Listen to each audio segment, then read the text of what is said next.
One of the biggest feelings that people have when they're with a toxic person is this constant feeling of walking on eggshells, of not really knowing where the other person stands with you and where you stand with them, and not wanting to upset that person. In fact, most people who learn about narcissistic personality disorder, they learn it because they go into Google, searching the internet, and they type in things like, why does such and such person always make me feel uneasy? How come I never know where my boyfriend, my girlfriend stands with me? Why do some people who pretend they care all of a sudden switch into this kind of Jekyll and Hyde mode so often? These are key words where people who have never come across the whole concept of toxic personalities, and in particular, narcissistic personalities. These are things they feel and experience in relationships for a long time, sometimes even years or decades, until, voila, this digital age, all you have to do is transpose those uneasy feelings in your mind onto your web engine, Google, and all of a sudden you get lots of answers. And then if you look at your page, 10, 20, 30 responses to your query, all of a sudden a handful of them directly point to narcissistic personalities or similar. So yeah, that's how people often find out about these personalities. And you wonder, okay, and then why do you feel so under the spell of the person, so submissive? Well, it all goes back to that walking on eggshells, because narcissists are really good at conditioning you. They condition their targets. Kind of like someone with oily hair. They don't know how to fix it, but they want it to be in good shape to serve them, to make them feel good, to make them look good. Yeah, you put conditioner every day. It keeps the oil away. Narcissists slowly and they expertly condition you to not want to upset them. They condition you to always be super careful not to displease them.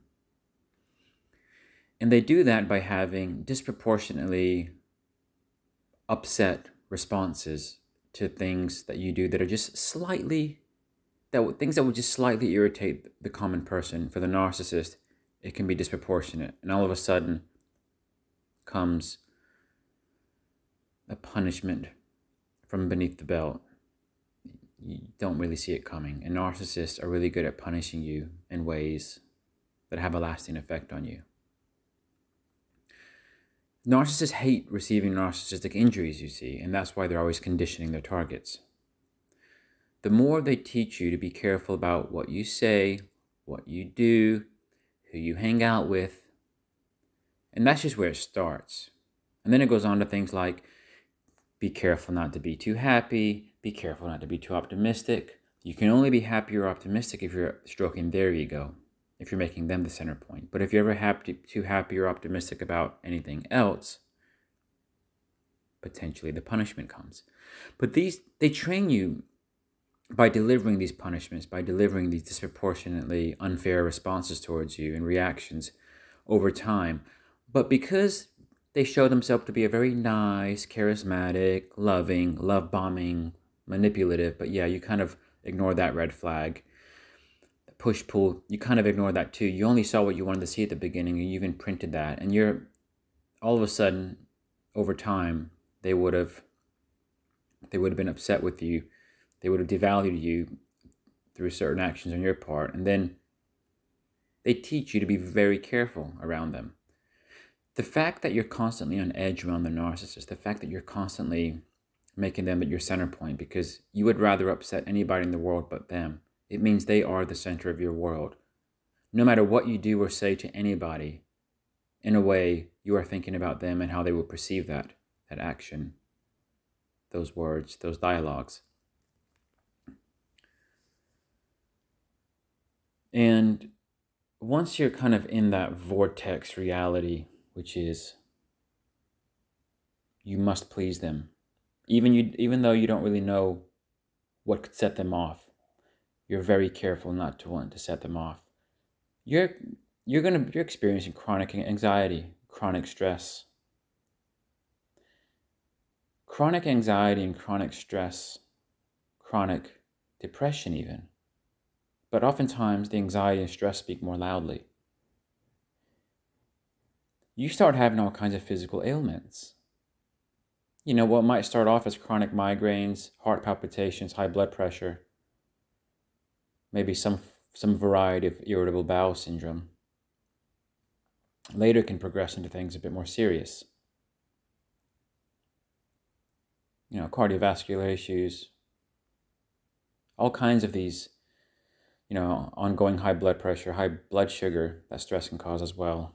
You know, if you have diabetes or even have a propensity towards diabetes, things like that, all these things contribute towards that, and infinite other ailments. So narcissists, they make you sick. You shouldn't be living under the influence of someone who's constantly under a barrage of enemy artillery fire, being shell-shocked. But that's exactly what a narcissistic relationship is like.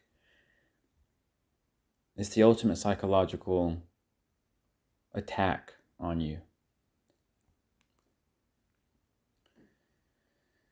And many people, unfortunately, don't realize that they're in a narcissistic relationship until they've been going through that for decades. They don't really live their own life. They live the life to please the other person. But like I said, ever since about 2005 onwards, 2010, 2002, 2007, I don't know where to draw the line. The digital age, all you do is put a few keywords in a search engine. Why do I feel constantly on edge around my spouse? Why does such and such pretend to, you know, come across like they care, then all of a sudden their actions are inconsistent with their behaviors? All it takes is putting in a couple of those keywords, and then you have your answer. Or you have a possible answer. It gives you food for thought. If you think about it, it's great. It's great that narcissists now have to contend with people who know who they are. Because 30, 40, 50, 100, 200, 500, 1,000 years ago, of course you had narcissists existing throughout history. But back then it was more difficult for people to really understand what they were dealing with. Now it's at your fingertips. And now you know you have the option to leave them. You have the option to ignore them. You can understand why you always feel bad around them. It's no longer a mystery. And that's very empowering. But yeah, to keep you in a place where they need you, narcissists do condition you to be very careful not to upset them. That ongoing feeling of walking on eggshells. It's like you can easily do wrong with them, but you don't want to upset them. But you know what? You shouldn't care. Because they'll be upset anyway. The question is, are you going to allow yourself to lose out on your health, well-being, and everything else? It's your choice. Thanks for watching.